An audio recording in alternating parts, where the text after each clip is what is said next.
امام شریعت و طریقت غوث الورا غوث الثقلین حضور سیدنا غوث اعظم کا اسم مبارک عبد القادر ہے، اور آپ رحمۃ اللہ علیہ کے والد بزرگوار کا اسم مبارک سید ابو صالح موسیٰ جنگی دوست رحمۃ اللہ علیہ ہے۔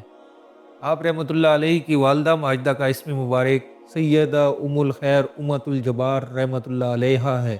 آپ رحمۃ اللہ علیہ حسنی حسینی سید ہیں۔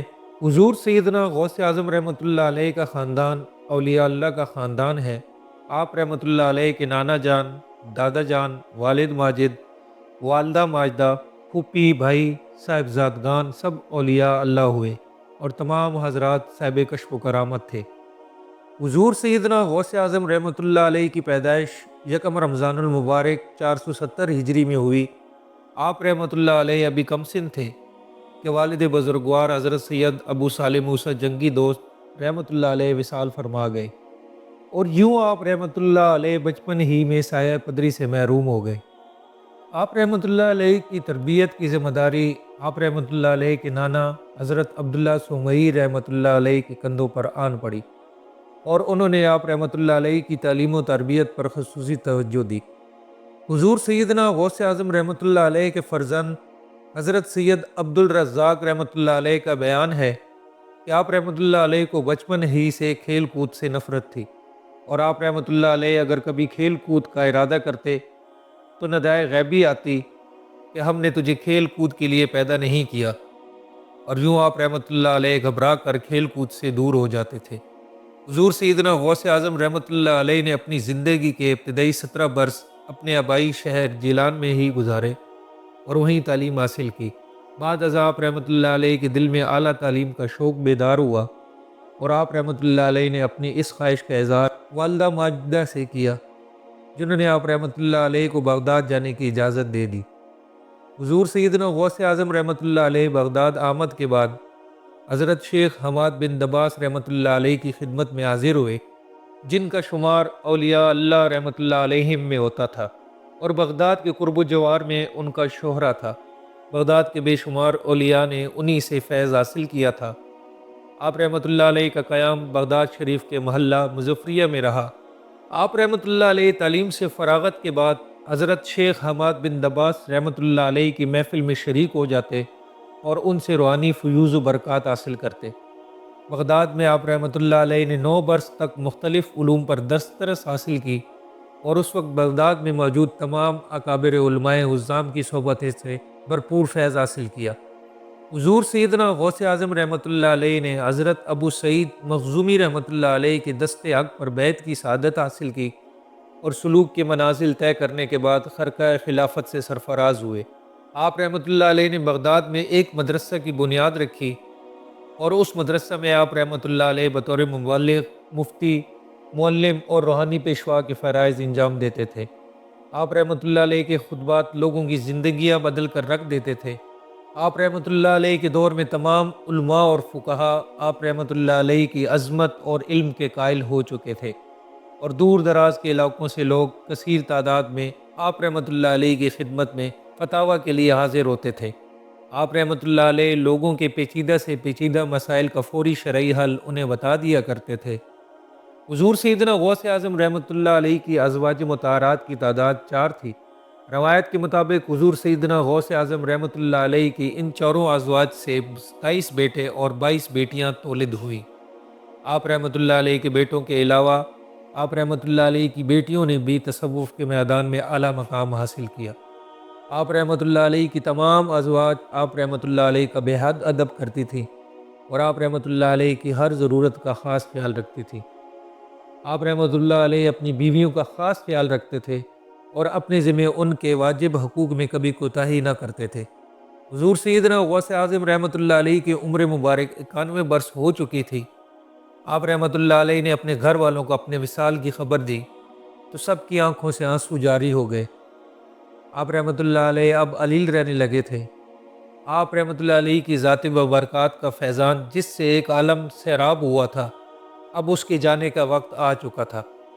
حضور سیدنا غوث اعظم رحمۃ اللہ علیہ نے وصال سے قبل کلمہ طیبہ کا ورد کیا، اور پھر اللہ اللہ کی تسبیح پڑھنا شروع کر دی، اور اس کے ساتھ ہی اپنی جان مالک حقیقی کے سپرد کر دی۔ آپ رحمۃ اللہ علیہ کا مزار پاک بغداد شہر کے وسط میں واقع ہے، اور یہ وہی جگہ ہے جہاں آپ رحمۃ اللہ علیہ نے مدرسے کی بنیاد رکھی۔ آپ رحمۃ اللہ علیہ کے دربار سے ملحقہ بے شمار موردین اور ارادت مندوں کے مزارات بھی ہیں۔ بے شمار لوگ روزانہ آپ رحمۃ اللہ علیہ کے مزار پاک پر حاضر ہوتے ہیں اور روحانی فیوز و برکات سے مالا مال ہوتے ہیں۔ حضرت جنید بغدادی رحمۃ اللہ علیہ نے حضرت سیدنا غوث اعظم رحمۃ اللہ علیہ کی پیدائش کی پیشگوئی فرمائی تھی۔ ایک دن آپ رحمۃ اللہ علیہ مراقبہ میں تھے۔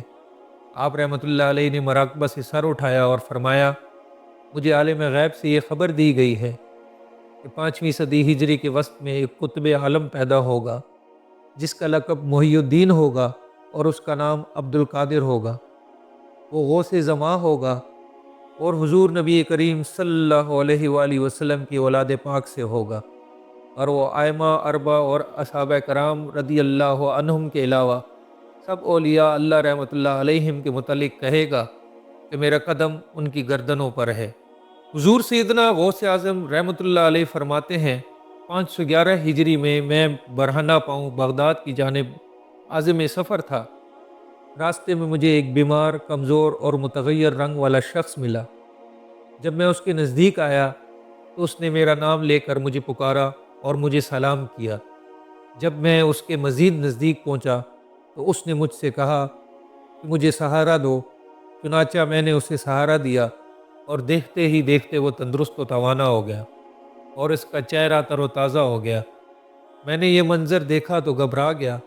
اس نے مجھ سے کہا کہ پریشانی کی کوئی بات نہیں۔ حضور سیدنا غوث اعظم رحمۃ اللہ علیہ فرماتے ہیں، اس شخص کی بات سن کر میرے چہرے پر اطمینان کی کیفیت طاری ہوئی۔ پھر اس نے مجھ سے پوچھا، کیا تم مجھے جانتے ہو؟ میں نے انکار کر دیا تو اس نے کہا، میں دین اسلام ہوں اور میں قریب المرگ تھا۔ اللہ عز و جل نے مجھے تمہارے ذریعے دوبارہ سے زندہ کر دیا۔ حضور سیدنا غوث اعظم رحمۃ اللہ علیہ فرماتے ہیں، پھر اس شخص سے رخصت ہونے کے بعد میں بغداد پہنچا اور جامع مسجد میں نماز کی غرض سے داخل ہوا۔ ابھی میں جامع مسجد کے دروازے میں ہی تھا کہ ایک شخص آگے بڑھا اور اس نے میرے جوتے پکڑ کر مجھے یا سیدی محی الدین کہہ کر پکارا۔ پھر جب میں نماز کے لیے کھڑا ہوا تو چاروں جانب سے لوگ آ کر میرے ہاتھ چومنے لگے اور مجھے یا محی الدین کہہ کر پکارنے لگے۔ حضور سیدنا غوث اعظم رحمۃ اللہ علیہ فرماتے ہیں، اس لقب سے اس دن سے قبل مجھے کبھی کسی نے نہیں پکارا تھا۔ روایات میں آتا ہے، جس شب حضور سیدنا غوث اعظم رحمۃ اللہ علیہ پیدا ہوئے، اس رات آپ رحمۃ اللہ علیہ کے والد بزرگوار حضرت سید ابو صالح موسیٰ جنگی دوست رحمۃ اللہ علیہ کو خواب میں حضور نبی کریم صلی اللہ علیہ وآلہ وسلم کی زیارت باسعادت نصیب ہوئی۔ حضور نبی کریم صلی اللہ علیہ وآلہ وسلم اپنے صحابہ کرام رضی اللہ عنہم اور اولیاء اللہ رحمۃ اللہ علیہم کے امراء تشریف لائے اور آپ رحمۃ اللہ علیہ کو بشارت دی، اے ابو صالح رحمۃ اللہ علیہ، اللہ عز و جل نے تمہیں ایسا فرزند عطا فرمایا ہے جو ولی اللہ ہے، وہ میرا بیٹا ہے، وہ میرا اور اللہ کا محبوب ہے، اور ان قریب اس کی اولیاء اللہ میں وہ شان ہوگی جو انبیاء کرام علیہم رضوان میں میری شان ہے۔ حضور سیدنا غوث اعظم رحمۃ اللہ علیہ مادرزاد ولی اللہ تھے۔ آپ رحمۃ اللہ علیہ کی والدہ ماجدہ فرماتی ہیں کہ آپ رحمۃ اللہ علیہ کی ولادت رمضان المبارک کے مقدس اور پاکیزہ مہینے میں ہوئی، اور آپ رحمۃ اللہ علیہ دن بھر دودھ نہ پیتے تھے۔ ولادت باسعادت کے دوسرے سال موسم ابر آلود ہونے کی وجہ سے لوگوں کو رمضان کا چاند دکھائی نہ دیا۔ لوگوں نے میرے پاس آ کر دریافت کیا کہ کیا عبد القادر رضی اللہ تعالیٰ عنہ نے دودھ پیا ہے یا نہیں۔ حضور سیدنا غوث اعظم رحمۃ اللہ علیہ کی والدہ فرماتی ہیں، میں نے کہا، آج میرے بیٹے نے دودھ نہیں پیا۔ پھر اس کی تصدیق ہو گئی کہ اس دن ماہ رمضان المبارک کی پہلی تاریخ تھی، یعنی اس دن پہلا روزہ تھا۔ اس واقعے سے تمام شہر میں یہ مشہور ہو گیا کہ سادات کے گھرانے میں ایک ایسا لڑکا پیدا ہوا ہے جو رمضان المبارک میں دن کے وقت دودھ نہیں پیتا۔ حضور سیدنا غوث اعظم رحمۃ اللہ علیہ کی والدہ ماجدہ فرماتی ہیں کہ آپ رحمۃ اللہ علیہ کا تمام رمضان المبارک میں یہی معمول رہا کہ سارا سال آپ رحمۃ اللہ علیہ دودھ پیا کرتے تھے، مگر جو ہی رمضان المبارک شروع ہو جاتا آپ رحمۃ اللہ علیہ دودھ پینا ترک کر دیتے تھے۔ یعنی رمضان المبارک کا مہینہ شروع ہوتے ہی آپ رحمۃ اللہ علیہ طلوع آفتاب سے لے کر غروب آفتاب تک قطن دودھ نہ پیتے تھے، خواہ کتنی ہی دودھ پلانے کی کوشش کی جاتی، اور آپ رحمۃ اللہ علیہ رمضان المبارک کے پورے مہینے میں دن کے وقت روزے سے رہتے تھے، اور جب مغرب کے اذان کا وقت ہوتا اور لوگ افطار کرتے تو آپ رحمۃ اللہ علیہ بھی اسی وقت دودھ پیا کرتے تھے۔ روایات میں آتا ہے کہ حضور سیدنا غوث اعظم رحمۃ اللہ علیہ جب پڑھنے کے لائق ہوئے تو آپ رحمۃ اللہ علیہ کو قرآن مجید کی تعلیم کے لیے ایک مدرسے میں لے جایا گیا تاکہ آپ رحمۃ اللہ علیہ قرآن مجید حفظ کریں۔ جب آپ رحمۃ اللہ علیہ اپنے استاد کے سامنے دو زانو ہو کر بیٹھ گئے تو استاد نے کہا، پڑھو بیٹے، بسم اللہ الرحمن الرحیم۔ آپ رحمۃ اللہ علیہ نے بسم اللہ الرحمن الرحیم پڑھنے کے ساتھ ساتھ الف لام میم سے لے کر مکمل 18 سپارے زبانی سنا دیے۔ آپ رحمۃ اللہ علیہ کے استاد نے حیرانگی سے پوچھا کہ تم نے یہ کب پڑھے اور کیسے حفظ کیے؟ آپ رحمۃ اللہ علیہ نے فرمایا کہ میری والدہ ماجدہ کو یہ 18 سپارے یاد ہیں اور وہ ان کو اکثر پڑھا کرتی تھیں جب میں شکم مادر میں تھا، چنانچہ یہ 18 سپارے بارہا سنتے سنتے مجھے یاد ہو گئے تھے۔ حضرت ابو بکر تمیمی رحمۃ اللہ علیہ سے مروی ہے، فرماتے ہیں کہ حضور سیدنا غوث اعظم رحمۃ اللہ علیہ نے ایک مرتبہ بتایا کہ بغداد میں سخت قید پڑا اور کھانے کو کچھ میسر نہ تھا۔ مجھے بھی فاقے رہتے کئی دن گزر چکے تھے۔ ایک روز جب بھوک کا غلبہ کچھ زیادہ ہوا تو میں دریائے دجلہ پر چلا گیا تاکہ اگر کچھ گھاس یا پتے ملیں تو کھا کر گزارا کر لوں، مگر وہاں پہلے سے ہی بہت سے لوگ موجود تھے اور وہ بھی میری طرح کھانے کی تلاش میں تھے۔ بالآخر میں شہر کی جانب واپس لوٹ آیا۔ ابھی کچھ دیر ہی گزری تھی کہ ایک نوجوان بھنا ہوا گوشت لے کر مسجد میں داخل ہوا اور کھانے بیٹھ گیا۔ میں بھوک سے اس قدر نڈال تھا کہ جب وہ لقمہ اپنے منہ میں ڈالتا تو میں اپنا منہ کھول لیتا، حتیٰ کہ میں نے خود کو ملامت کرنے کو کہا کہ یہ کیا حرکت ہے، اللہ عز و جل میرے حال سے واقف ہے، اسی پر توکل کر اور اس قدر بے صبرا نہ ہو۔ حضور سیدنا غوث اعظم رحمۃ اللہ علیہ نے فرمایا، پھر وہ نوجوان میری جانب متوجہ ہوا اور کہنے لگا کہ آپ رحمۃ اللہ علیہ میرے ساتھ کھانے میں شامل ہو جائیں۔ میں نے انکار کر دیا، اور جب اس نے بہت زیادہ اصرار کیا تو میں اس کے ساتھ کھانے میں شریک ہو گیا۔